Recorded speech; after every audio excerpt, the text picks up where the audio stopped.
morning. You're watching PA Harness Week. I'm Sharla McBride. Many of the tracks across the nation experienced drastic temperature changes this week.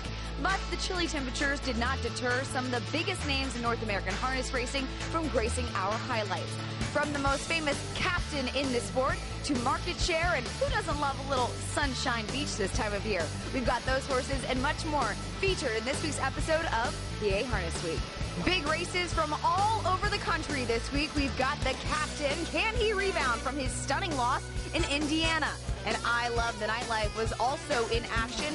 So was Be a Magician and Pet Rock. You'll also meet a very chic chick from Fashion and Farm Country Magazine.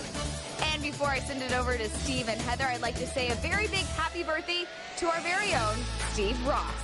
Racing's fastest paced half hour starts right now on Comcast Sportsnet. They go. Explosive Matter wins the Colonial easily. Underway. Starting fast outside here, Express Messenger to the early.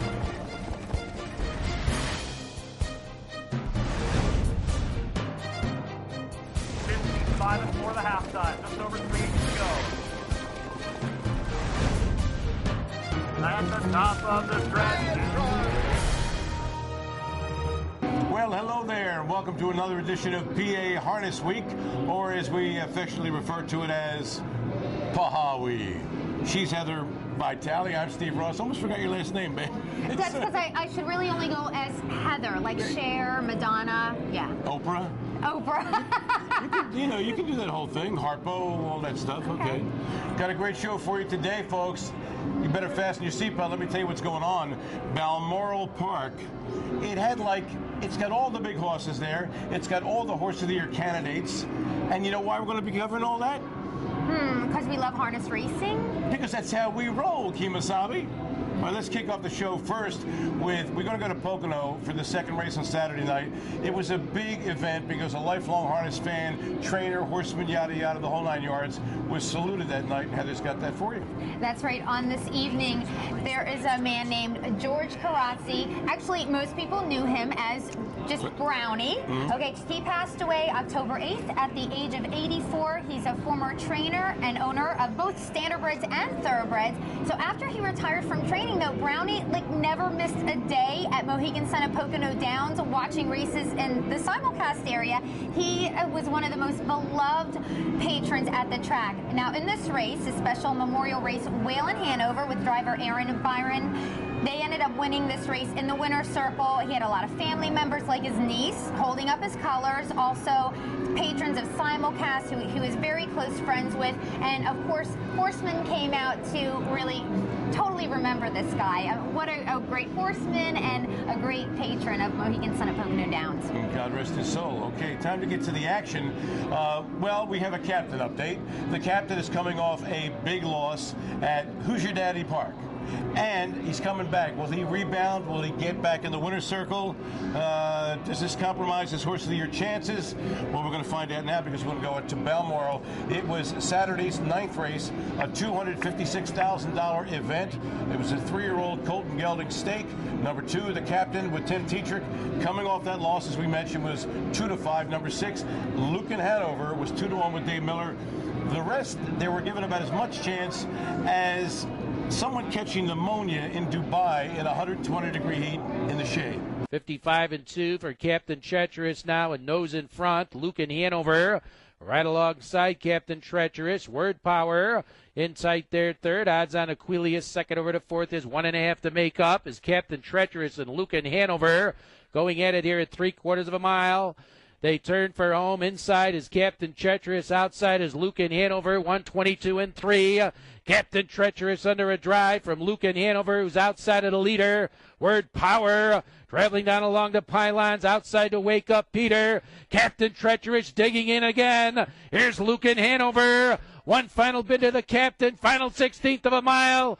Lucan Hanover outside, inside, Captaintreacherous. All right, the captain got away third before Timmy pulled on the right line, decided he wanted to go to the lead, but Dave Miller was going to have none of that. He was going to shadow the captain no matter where he went, and the slugfest was officially on. The two of them going at it like it was a match race, but the captain would not let Lucan by. He won it by a head in 149 flat. The last half, Funny you guys should ask. Only 53-3. Excuse me, let me repeat that. It sounds relatively important. 53-3. Do you wonder why Lucan couldn't get by? Do you think the captain is grit tough? I think so. I mean, I'm going to say yes. He's an animal, this horse. Would you agree?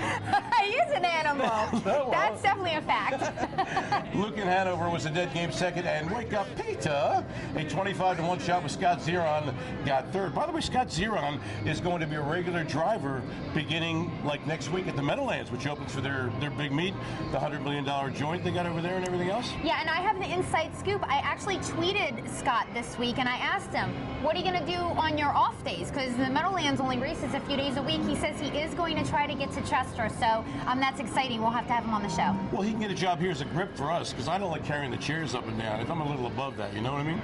Yeah, I'll tweet him about that. Okay, we're going to have more from Balmoral later. You will not believe it. It's like a little Breeders' Crown. All the big guns are there. And stick around with us when we come back. We're going to have more action from Mohegan Sun at Pocono Downs on PA HarnessWeek. Don't go away. Mosee Terror has a notion and steps to the front here for Tyler Buter. Tonight it's race night.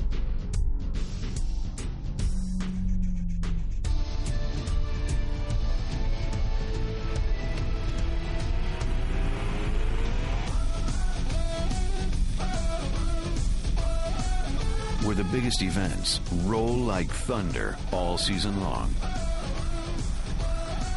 At Mohegan Sun at Pocono Downs, race night is your time to shine.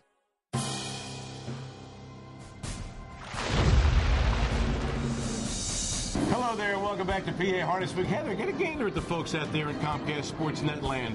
Looking good, I think you got to agree, right? Marvelous, you guys. I mean, I don't want you guys to think for a moment that you're watching TV and you can lay back and do stupid stuff like, pick your nose and stuff. Forget that. We can see you out there, right? Yeah, and we're the ones that do the stupid stuff, okay? Thank you. That's our job. Yeah, that's how we roll, okay? All right, we're going to go to our Kelly Connors now because Kelly caught up with a guy. If you're a fan of this sport for a lot of years, like I am, when we found out who it was going to be, Heather and I in unison went, wow, right?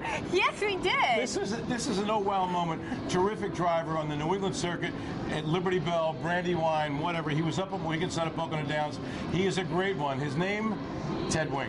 Thanks, guys. We're being joined with owner, trainer, and driver, the talented Ted Wing. Ted, you just said that you have been in this business for many, many years. Take us back to the very beginning when you got started up in Maine. Well, that's all I've ever really known. I worked around horses from the time I was 6 years old. And I started driving when I was 16, 1964. And I always owned horses and trained horses also. And I've done this my whole life. I don't know anything else, At what point did you make the move from up in Maine? I know you had some driving titles at the Meadowlands. Move a little bit down south.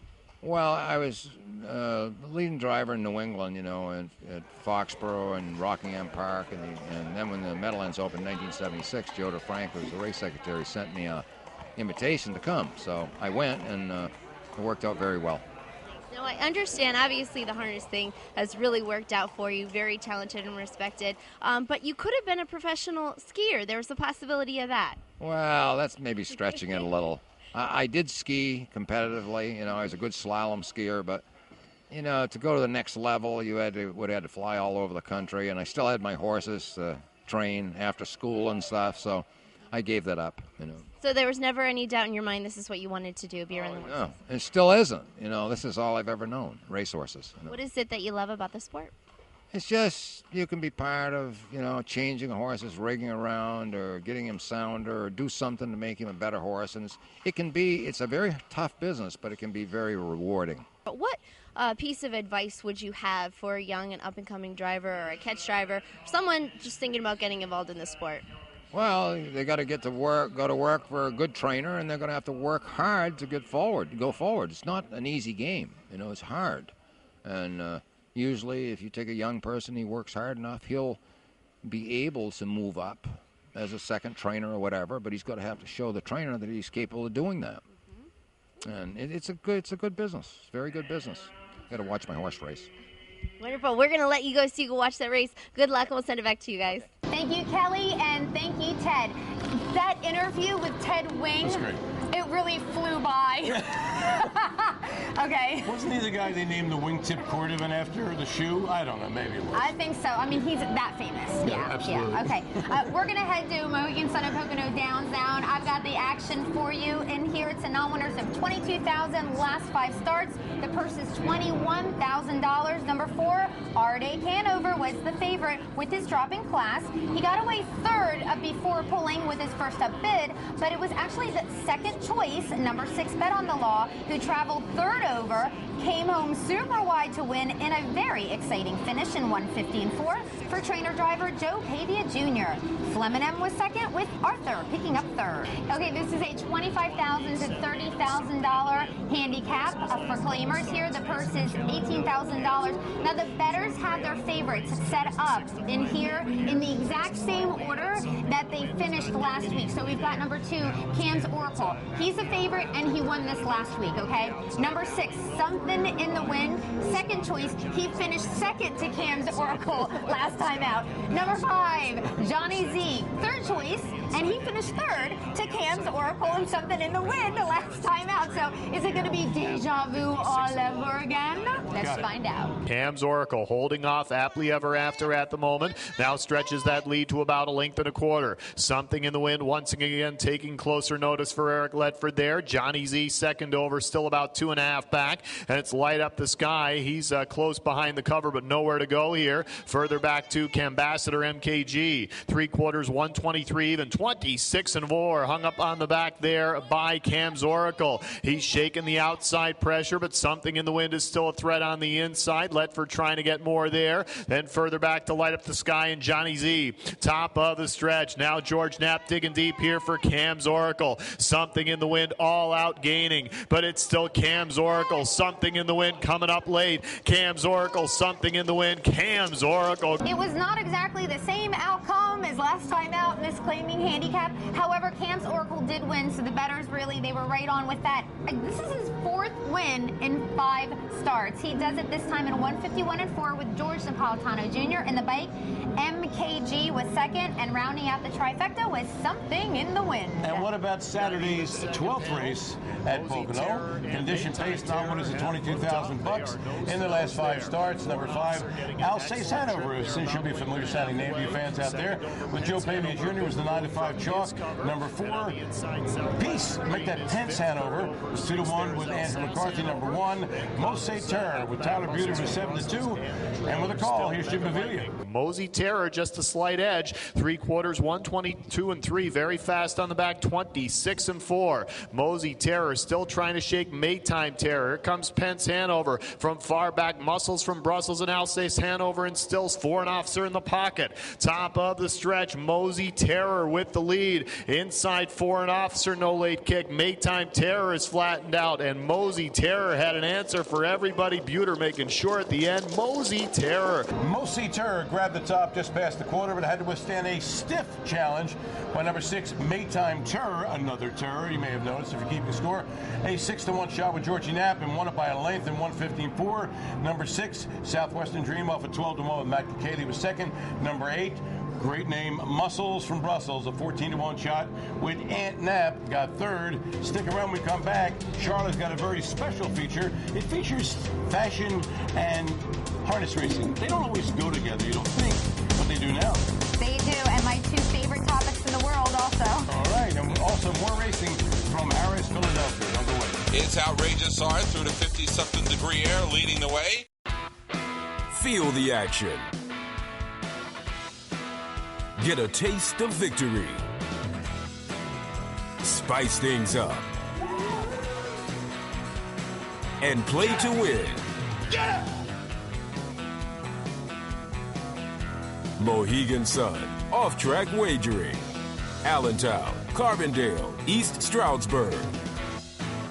Always leave happy.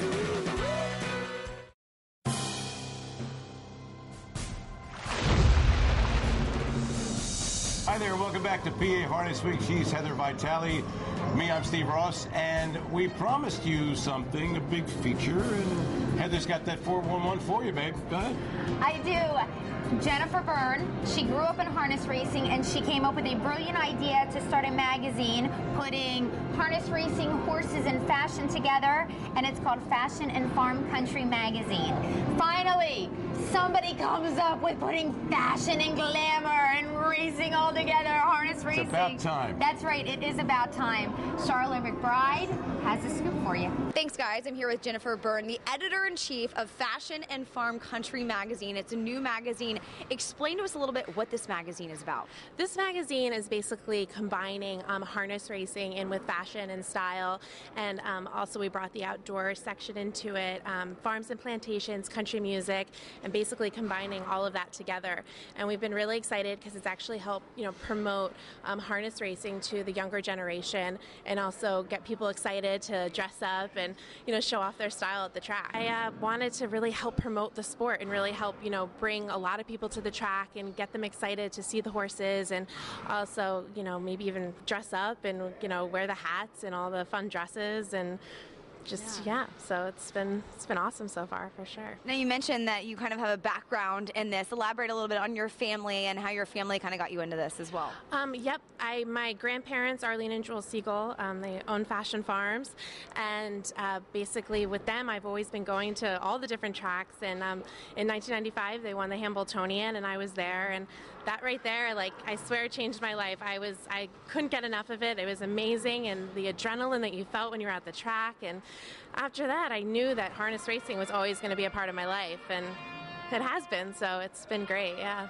And now you're in the early stages of kind of launching this magazine. When can people start getting copies of this magazine? Well, actually, the magazine just went to print.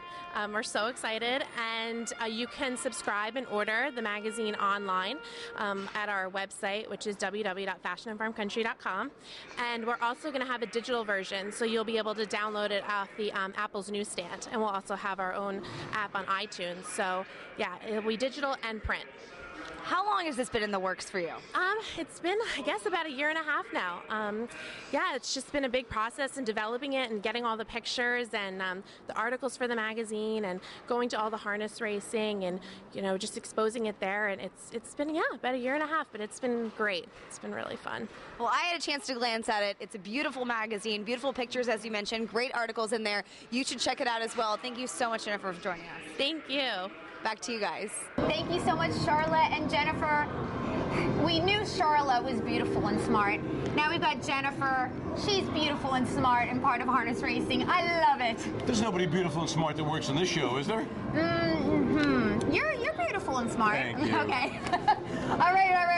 We're going to go to Harris, Philadelphia now. From Sunday's fourth non-winners of $17,500. The last five, the person's $20,000. Number 2 is Outrageous Art. 3 to 5 favorite has already had 12 wins this year. Number 7, Rockin' Amadeus. A-list backing, Hall of Famer Ron Pearson the bike. For trainer, Hall of Famer Jimmy Takter. And then number 1 is Mudslide. I immediately thought of the drink Mudslide. Sure. So guess what? This horse's name is Kahlua Queen. So I was all proud of myself for my knowledge of really high-calorie alcoholic drinks. It's Outrageous Art through the 50-something degree air, leading the way. In second is Mudslide. Tough go of it first over. Better Class trying to do it the hard way. And moving behind him is J.J. Shark, and inside Rockin' Amadeus. Through 3/4, Outrageous Art. Yannick still's got a handful of them. 3/4 and 124 flat. They got Outrageous Art to catch and a Chester home stretch to do it, leading at a length and a half. Slide is second, outside, backpedaling is Better's Class, and the legs are getting faster, and so far nobody's gotten past Outrageous Art. And Gingras says, let me see what you got, and gonna find out how much he's got left. This Mudslide on the outside, so far he's got the trip. Outrageous Art should have plenty left after crawling the first half. Outrageous Art goes from the starting gate to the finish line on the front in 151 and 2. The winning driver was Yannick Gingras, for winning trainer Ron Burke. Mudslide has a garden spot trip in that one, was second. Third went to Rockin' Amadeus. I just finished my Mudslide, and it was very good, by the way. Stick around when we come back. We're going to have more racing action from Balmoral, Dover Downs, and lots more. From the outside, that Sunshine Beach up to get the lead. Tonight, it's ladies' night.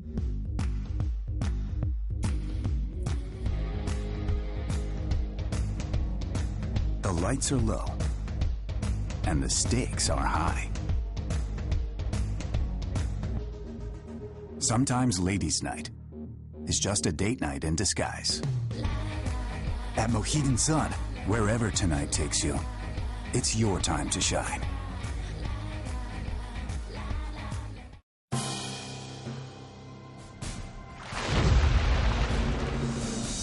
Hello there, harness racing fan, and welcome back to PA Harness Week. She's Heather Vitale. I'm Steve Ross.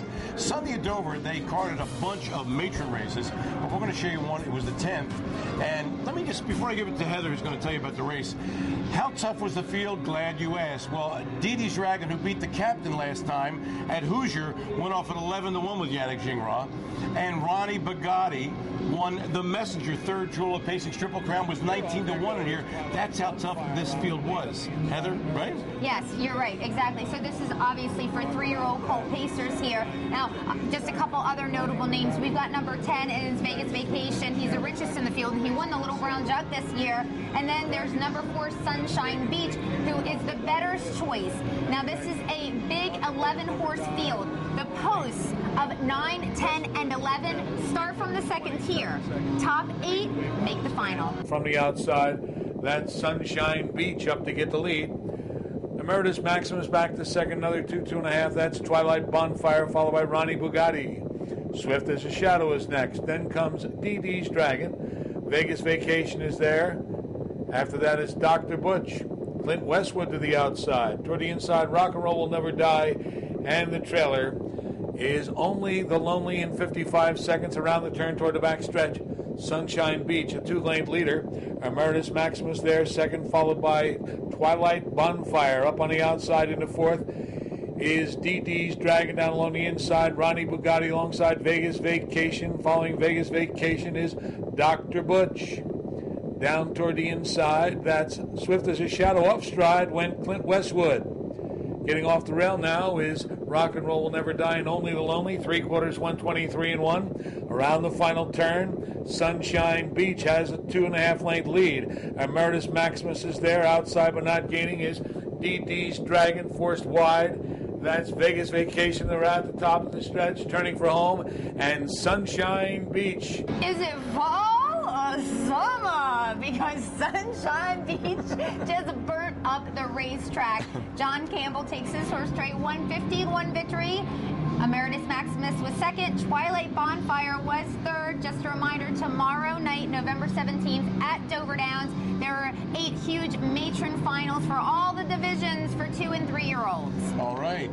Now we're going to go to Balmoral, race 6, $200,000. It was the American National Trot for 4-year-olds and up. And the big lure here was the champion mare Maven going up against the boys.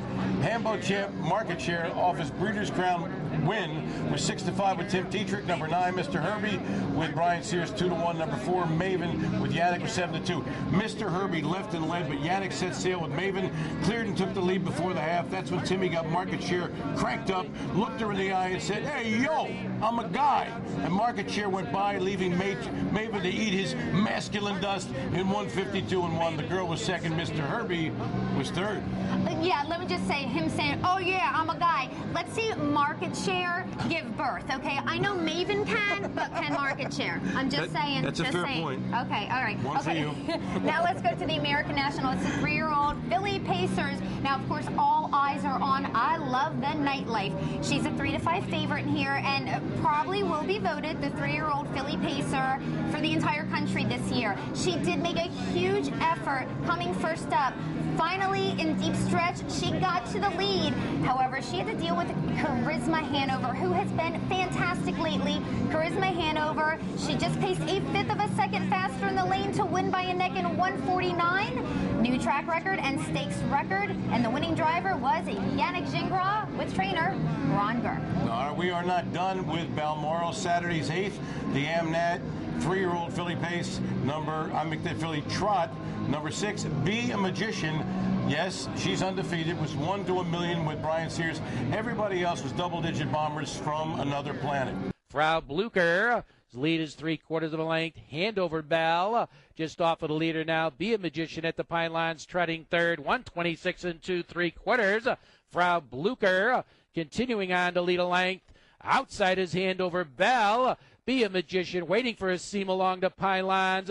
Frau Blucher remains clear. Hand over Bell. Racing second. Be a Magician has found racing him along the inside. Here's Be a Magician. Coming late outside Andy Sophia. She'll remain perfect. This one actually had some drama and unexpected moments for the champ. Be a Magician left, grabbed the 2-hole behind number 7. Frau Blucher off at 14-1 with Ron Pierce, and there they stayed till the stretch when Be a Magician needed racing room, but luckily she, of course, being a magician, found some and got up to win in 155-2. Number 3, Andy Sophia, 50-1 bomber with Dave Miller, got second. Number 4, Hand Over Bell off at 17-1 with Tim Tetrick was third. We're not done with Balmoral, or is it finished? That's proper English, I believe. Well, whatever it is, done or finished, I got the next one. We've got the Open Pacers here. The purse is $200,000, another American National. Just want to mention 2 horses in here. Last couple of starts, it's been sort of like a showdown between Pet Rock and Foiled Again. First of all, number 2, Foiled Again, Breeders' Crown champ. He beat Pet Rock just slimly, right, in the Breeders' Crown. And then we've got number 9, Pet Rock, who just recently beat Foiled Again at Hoosier Park in the Pacing Derby. They've duked it out in Pennsylvania. They've duked it out in Indiana. Now let's see what happens in Illinois. Foiled Again is just off of the leader. Foiled Again trying to go alongside Golden Receiver. Sweet Lou shuffled third. Where We Needy is outside. Second over to fourth. Covered up along the inside with St. Elmo Hero. Pet Rock. Outside of horses, third over, 53-2. On top now, Foiled Again, poking in that clear. Golden Receiver just inside of the leader. Where We Needy is outside, third. Sweet Lou down along the pylons, fourth. Pet Rock races up, third over to fifth. 4 to make up now. Where We Needy is angled 3 wide. Is Foiled Again trying to go by Golden Receiver. And at the 3/4 of a mile, Foiled Again getting to the front. 121-3. Where We Needy out in the middle of the racetrack, up and alongside the leader now. Golden Receiver down along the inside, third. Foiled Again fighting on. Where We Needy just outside, racing up second. Pet Rock arriving out in the middle, third. Foiled Again remains clear. Where We Needy, one final surge. Here comes Pet Rock. Foiled Again, Pet Rock closing. It really all came down to, what happened that last quarter of a mile. We had horses going across the lane. Here's Foiled Again, and then there's Wari Needy, then there's Pet Rock coming wide. It was really a fight to the finish, a very exciting finish, but it was a 148-2 mile, a track record, by the way, by Pet Rock, winning driver David Miller, trainer Virgil Morgan Jr. Oh, and Pet Rock, as I said last week, he will be standing stud next year, going to stud duty. However, before his first date, his expected last start will be at the Meadowlands on November 30th. So make sure you watch Pet Rock. Against who? I'm sure Foiled Again. And the rumor is the Captaintreacherous will be in that race too. You're right. Hello. Nice. Is that something to look forward to? Yeah. Before we go, I want to say hi to somebody who I didn't know was a fan of the show. Number 17, the Eagles' great wideout, Harold Carmichael, the biggest wideout in the history of the NFL, and he looks like he can still play today. Harold, how you doing, buddy? Thanks for watching. And for all of us here at PA Harness Week, Bruce Casella, Kelly Connors, Sharla McBride, and the lovely Heather Vitale, I'm Steve Ross, reminding you to pick up the pace, just a taste, and get high on harness. It's only natural. There they go. Explosive Matter wins the Colonial easily. Underway. Starting fast outside there. Brent Messenger into the air.